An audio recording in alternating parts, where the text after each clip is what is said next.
ፍጡር ቤዛ መሆን አይችልም። ይግባችሁ። ቤዛ ማለት ስለሌላ ተላልፎ መሰጠት ማለት ነው። ነይ እምዬ ማርያም ቤዛ በስመ አብ ወወልድ ወመንፈስ ቅዱስ አሐዱ አምላክ አሜን። ኣብ ዝተፈላልየ ሸነኻት እዛ ዓለም ኮንኩም ነዛ ቪድዮ ትከታተልዋ ዘለኹም ከመይ ኣለኹም ከመይ ቀኒኹም? ኣነ እግዚአብሔር ይመስገን ሰላሜ ክብሩ ይስፋሕ ክሳብ ሕጂ ብምሕረት እግዚአብሔር ብሓለዋ እግዚአብሔር ኣለኹ። እግዚአብሔር ኣምላክ ከዓ ናይ ብሓቂ ማለት እዩ ብቃሉ ክዘራረብ ካብቲ ጠፊኡሉ ዝነበርኩ ኣምፂኡ ዳግም ከም ነቢ ዮናስ ማለት እዩ ወላ እኳ እንተጠፍአ ካብ ባሕሪ ብዓሳ ነባሪ ገይሩ ናቱ ትእዛዝ ንከመሓላልፍ ብግድም ፅዎ እዩ። እግዚአብሔር ከዓ ካብ ዝሃለኹ ሃሌ ማለት እዩ ሕጂ እውን ነቲ ቃሉ ክዘራረብ ንእምነተይ ክምስክር ስለ እምነተይ ነቶም ዝጠራጠሩ ከብራህርህ እግዚአብሔር ኣምላኽ ስለ ዝፈቐደ ዝኸበረን ዝተመስገነን ይኹን። ሎማዓንቲ ፅቡቅ ገይረ እዝናተይ ስቱድዮ ድጅምራ ኣለኹ ከምቲ ልሙድ ማለት እዩ ኩሉ ግዜ ብእምነተይ ምስ መጻኸ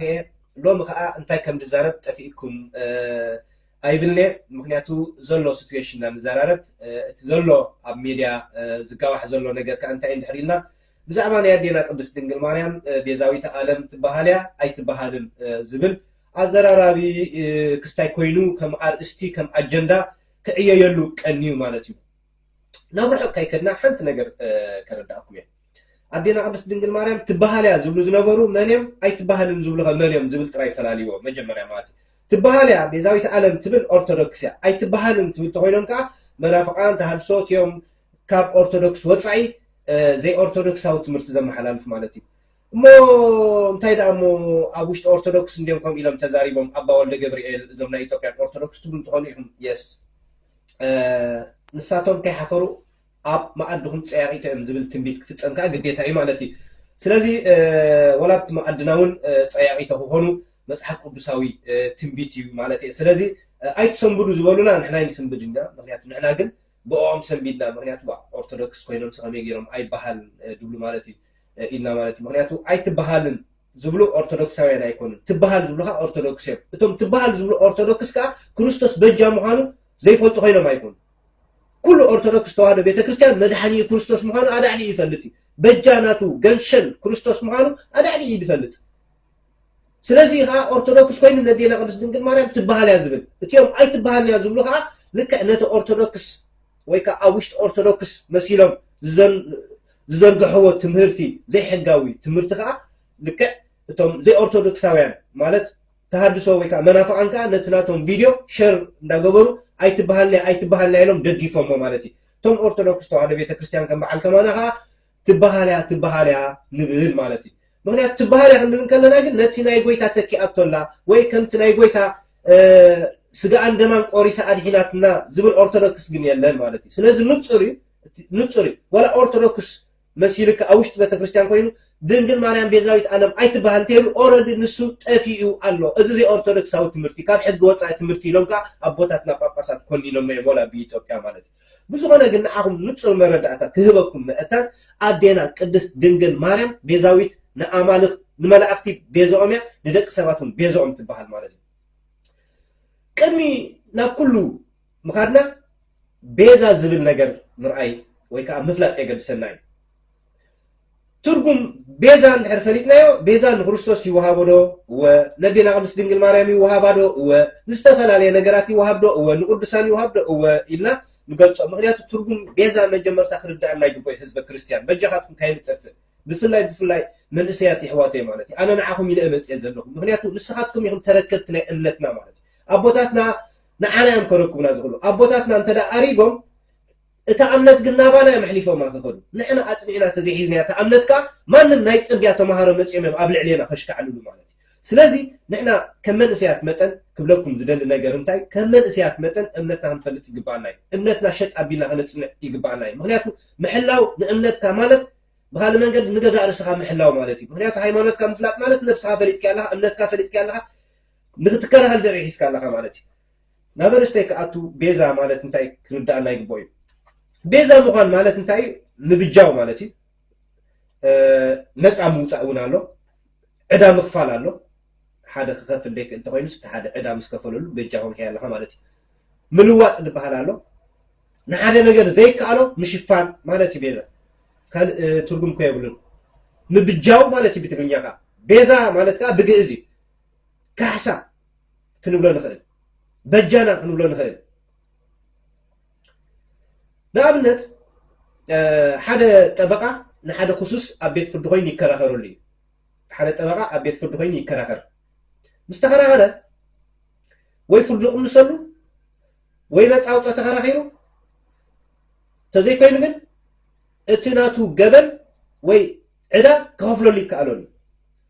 ክሳብ ዝጎደሉ ምስ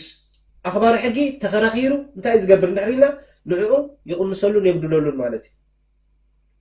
ስለዚ እቲ ፈራዲ መን እንድሕር ኢልና ንእግረ መንገድና ክርስቶስ እዩ እቶም ናና ጠበቃታት እንድሕር ኢልና ከም በዓል ኣዴና ቅድስት ድንግል ማርያም መላእኽቲ ቅዱሳን ከዓ እንታይ እዮም ዝገብሩ እንድሕር ኢልና እቲ ናይ ፈራዲ ስራሕ ኣይተሳተፍዎን ምክንያቱ ጎይታናን መድሓናን ኢየሱስ ክርስቶስ ዝተበጀዎ በጃ ማንም ኣይከፈሎን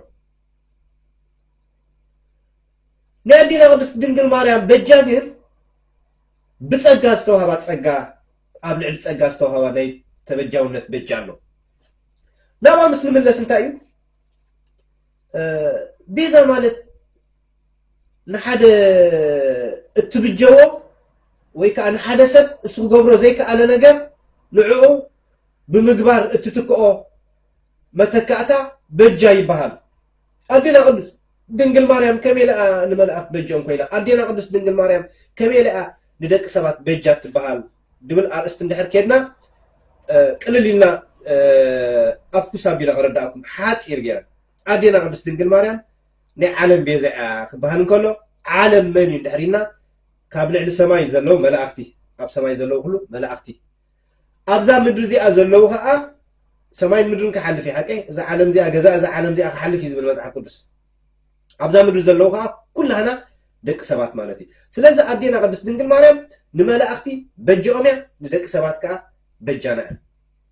እምባ ግርም ኣዴና ቅድስት ድንግል ማርያም ከመይ ኢላ ንመላእኽቲ በጃ ኮይና ዝብሉ ብዙሓት ሰባት ኣለው መላእኽቲ ደኣ እንታይ ኣቢሶም ንፁሃት እንዲዮም እንታይ ደኣ ገይሮም ዝብሉ ኣለው ግን መጀመርታ በጃ ንብሎ ንሕና እውን እንታይ ኢለኩም ነይራ ዓንተ ወይ በጃ ማለት ልክዕ ከም ክርስቶስ ዝኸፈለልና ዋጋ በጃነት ንዕኡ ጥራይ ደይኮነሲ ካልኦት ክገብርዎ ዘይክእሉ ነገራት ንስኻ ምስ ትትክእ በጃ ኮንካ ኣለኻ ማለት እዩ ስለዚ ኣዴና ቅድስት ድንግል ማርያም ከዓ መላእኽቲ ክገብርዎ ዘይከኣሉ ነገር ንሳ በጃ ኮይናቶም እያ መላእኽቲ ክገብርዎ ዘይክእሉ ነገር እቲ ንዕኦም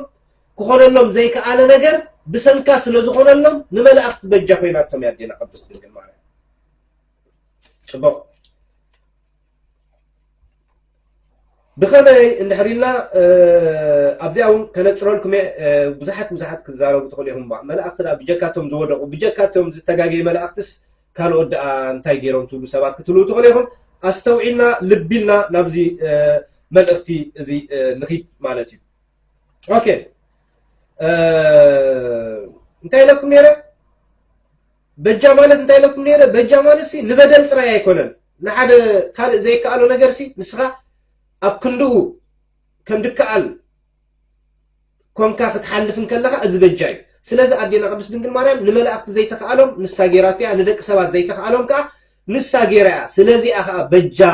ወይ ከዓ ቤዛዊት ዓለም ትብላ ቅድስቲ ቤተ ክርስቲያንና ኦርቶዶክስ ተዋህዶ ማለት እዩ ከመይ እዩ እንድሕር ኢልና ቅድስት ድንግል ማርያም መላእኽቲ ዘይገበርዎ ነገራት እንታይ እዮም ገይሮም ኢልኩም ዶ ተሓስቡ ኣለኹም ይፈልጥ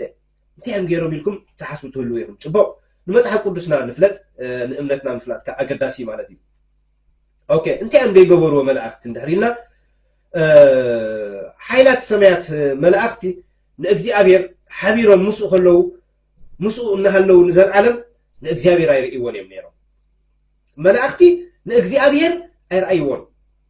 ምስኡ ሓቢሮም እናሃለዉ የብለኩም ዘለኹ ኣሽንኳይ ዶ ክርእይዎ ከማንሲ እቶም ዝተጋገዩ መላእኽቲ ዝክሩ ኢኹም ኣብቲ ናይ መጀመርያስ ኣሽንኳይ ዶ ክርእይዎሲ ማለት እዩ ኣሽንኳይ ዶ ንዕኡ ንምርኣዩ ክምነዩሲ ንዕኡ ንምሕሳብ ዝተኻሎም መላእኽቲውን ነይሮም እዮም ካብዚ ብምብጋሲ ኣብ ባህርያቆስ እንታይ ኢሎም ኣሎ መሲልኩም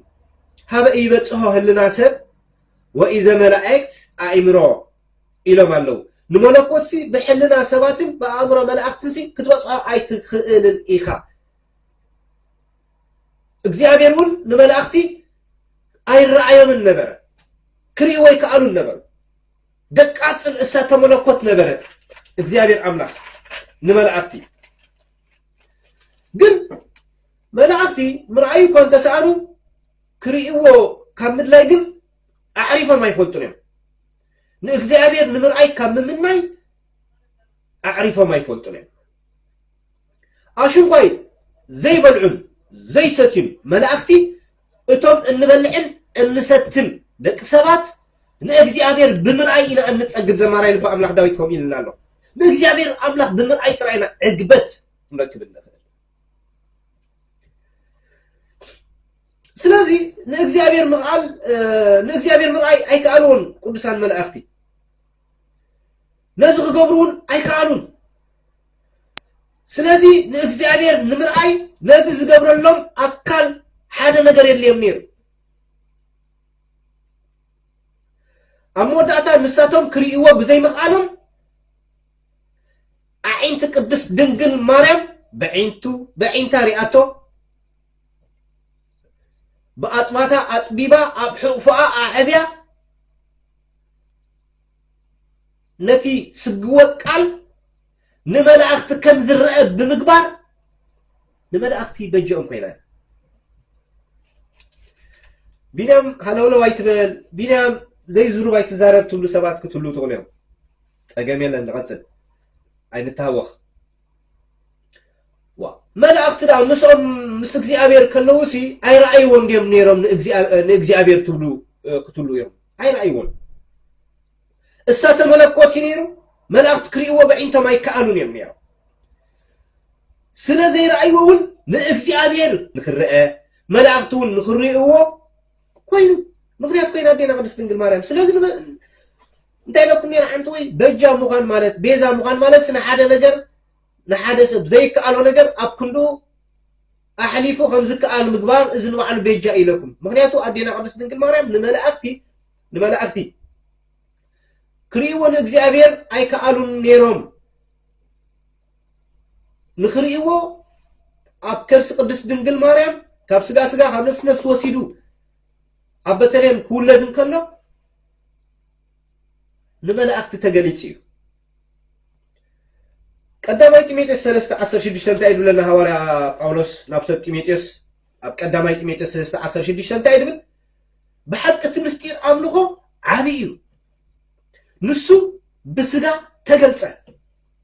መን እዩ ንሱ ኣምላኽ ብመን ብስጋ ተገልጸ ንመላእክቲ ተራእየ ኣብ ኣሕዛብ ተሰበኸ ኣብ ዓለም ተኣመነ ናብ ክብሪ ዓረገ ክብል ነዚ ምስጢር ዝገሊጽዎ ኣሎ ኣብዚ ክነስተብሎ ዝግባአና ሓንቲ ቃል ነዚ ክዛረቦ ፀናሕኹ ክድግፈና ንመላእክቲ ንእግዚአብሔር ክሪእዎ ኣይክእሉን ነይሮም ድሕሪ ቅድስት ድንግል ማርያም ምምፅኣ ግና ንእግዚአብሔር አምላክ ክሪእዎ ክኢሎም ቃል አምላክ ይብለካ ደሎ ምክንያቱ እንታይ ይብል ደሎ ንሱ እቲ ብስጋ ዝተገልጸ ብመንፈስ ጸደቀ ንመላእክቲ ተራእየ ማለት እንታይ ማለት እዩ ኣይረአኒ ነይሩ ቅድሚ ሕጂ ንመጀመርታ ግዜ ንመላእክቲ ተራእየ ብለካ ኣሎ ስለዚ መላእክቲ ንኽሪእዎ ኣዴና ቅድስት ድንግል ማርያም በጃ ኮይና ምክንያቱ በጃ ምዃን ማለት ኣብ ክንዲ ሓደ ምሕላፍ ጥራይ ኣይኮነን ኢለኩም በጃ ምዃን ማለት ሓደ ክገብሮ ዘይከኣሎ ሓደ ኣብ ክንዱ ክገብሮ ምኽኣል ማለት እዚ በጃ እዩ ስለዚ ኣዴና ቅድስት ድንግል ማርያም መላእክቲ ክሪእዎ እኳ እንተዘይከኣሉ ንእግዚአብሔር ክሪኡ ይምነዩ ኣብ ዝነበረሉ ግዜ ኣዴና ቅድስት ድንግል ማርያም ናቶም ምንዮት ብቑዕ ክኸውን ሃዋርያ ጳውሎስ ከም ዝፀሓፎ ንሱ እቲ ብስጋ ዝተገልጸ ብመንፈስ ጸደቀ ንመላእክቲ ተራእየ ዝበሎ ቃል ከዓ ተፈጸመ ምክንያቱ መላእክቲ ብናይ ኣዴና ቅድስት ድንግል ማርያም ምክንያት ንእግዚአብሔር ክሪእዎ ከኣሉ ካብዚ ዓቢ ቃል የለን ማለት እዩ بمقصال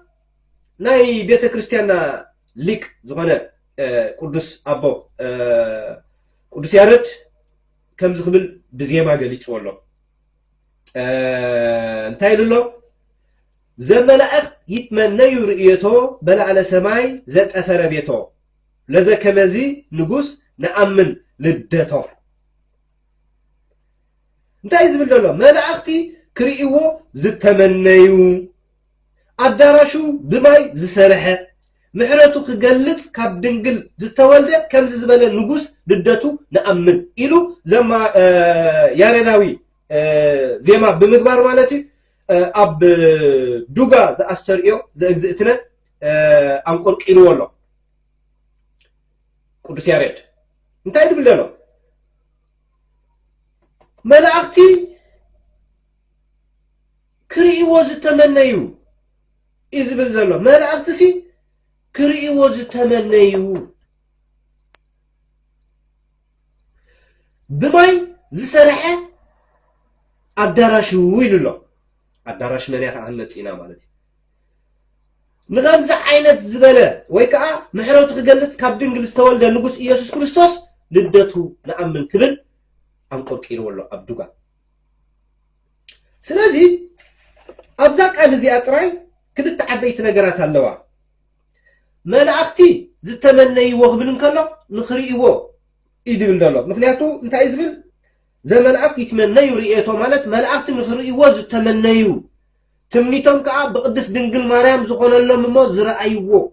سلازة عدينا قدس دنقل مريم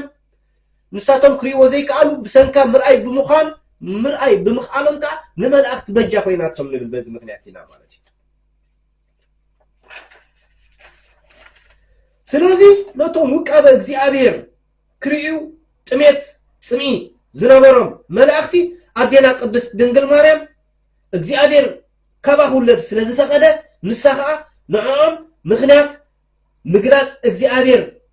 ምክንያት ምርአይ እግዚአብሔር ምክንያት ጽጋቦምን ሩየት ጽምዖምን ስለዚህ ሆነት أدينا قدس دنقل مريم ቤተ ክርስቲያን ንመላእክቲ ቤዛዊት ያ ንብል ማለት እዩ በጅኦም እያ ንብል ማለት እዩ ንዓና ንደቂ ሰባት ከንታይ ንደቂ ሰባት ከንታይ ዓይነት በጃ ሂባትና ድብልካ ክንርኢና ማለት እዩ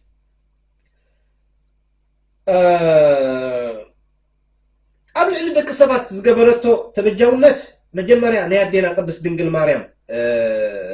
بجانت قدامنت نصحنا اي قبل علينا زجبرته بجا نصحنا اي لب بلو نحد كبر غاشا وي حد ناي حنت هاجر بريزيدنت نخال حنت هاجر كبصح ناي عودت سرحو كفصم كلو اتا نتي غاشا ويكا نتي كبر غاشا اتا انقد هاجر اب كبر زواغو هوتيل اب وقب سلومن ناي هاجر درجة زوكل اداراشير كونفرنس غيرا نتي غاشا تقبلو سلازي اتي نغوس سماين مدرن زخونه غاشا كريستوس كم قطروا بحمشته معلتن فرعان كم زبلو كابغالغال كاته وليده بحمشته معلتن فرعان كدحنا كازبلو قال نفصم بحمشته شحن 500 زمن ويتانا مدحنينا يسوع كريستوس نهنا غاشا نابزا مدر ازيا كمص انكلو نسو سمياوي سميات كسكمو سلدي قالوا نحنا كا نعو مقبل زخون اداراش اي نبرن بيتنا عني نبره سبنتنا تبلاش نبره رخيصنا نبرنا عنينا نبرنا سلازي ابكندانا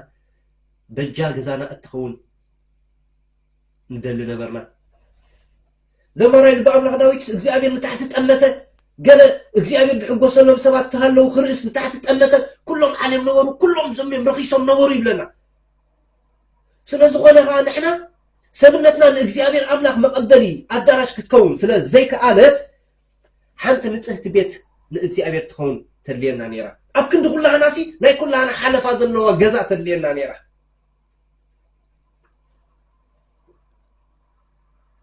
ምክንያቱ ንሰማይ ዘይሒዞ ምድሩ እንዳይትጸሮ እንታይ ዓይነት ቤት ኢኻ ከተዳውለወሉ ትኽእል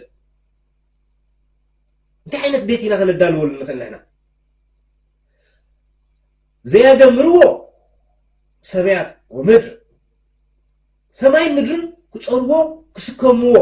ዘይክእሉ ኣምላኽ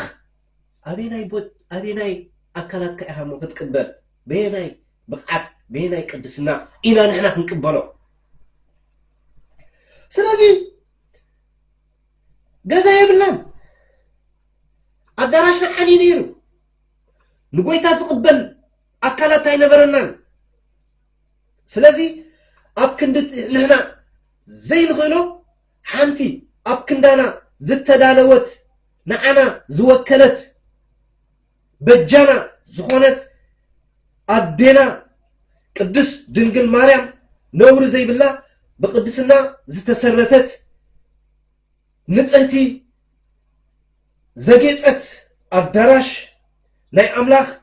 مئست مقبار وأمين تعمت اسم وقال كاب صحي زبرهت كاب كواغبتي زدمقت كاب سمعزاز صعدوت كم ورحي برهانا زي قولنت بعبي تصقى زتملأت نصحتن سفحنا الدراش ترخيبا اسمها رياك زي أبي اللوتيون كما تكونو اسمها رياك زي أبي اللوتيون وأبدرا كما تكونو ما هيدرو እግዚአብሔር ካበቃ ና حري وانا عمري صو مخنياتو نسات راييا نتسماين مدرن قصورو زيكل أبكر ساخد تصور التخيل بنتهنا كابز زعبي بجا يلن سلازم تعلقكم نهدينا قدس دنقل ماريم أبدك سبات تنا مجمرتا تبجاونتا نتسهنا يلكم نتسهت سلازو خلتنا على تبجاواتنا مغنياتو نحنا رغيسنا نبرنا نحنا خا እግዚአብሔር አምላክ አቤትና ካቱ አይቃለን ሰብነትና ተበላሽ አኒ ፈሪስ ነበር ማሐጢያት በመርገሙን በስቢሱ ነበር ንምድር ጠመተ ክውርጋሻ ከም ቆጾሩ እመጽዩ ካብተማ ምድር ዘለውኻ ንጽህቲ ሰፋሕ አዳራሽ ነቲ ሰማይ ምድርን ደይስከምዎ ስሩፊኤል ወችሩቢኤል ኩሎም ክጾሮ ዘይከኣሉ እግዚአብሔር አምላካ ኣብ ከርሳ ጸራቱ ስለዚህ ኣብ ሰዓታት ጽበተ ከርስቺ ሰፋ እምርህበ ሰማይ ወጸዳልቺ አብርሃ እምብርሃነ ፀሐይ ክብሩ ቤተ ክርስቲያንና ድገልጽዎ ኣብ ሰዓታት ኣለና ምክንያቱ ኣዴና ቅድስት ድንግል ማርያም ጽበተ ከርስቺ ሰፋ ይልዎ ጸቢብ ከርስኺ ከም ሰማይ ሰፊሑ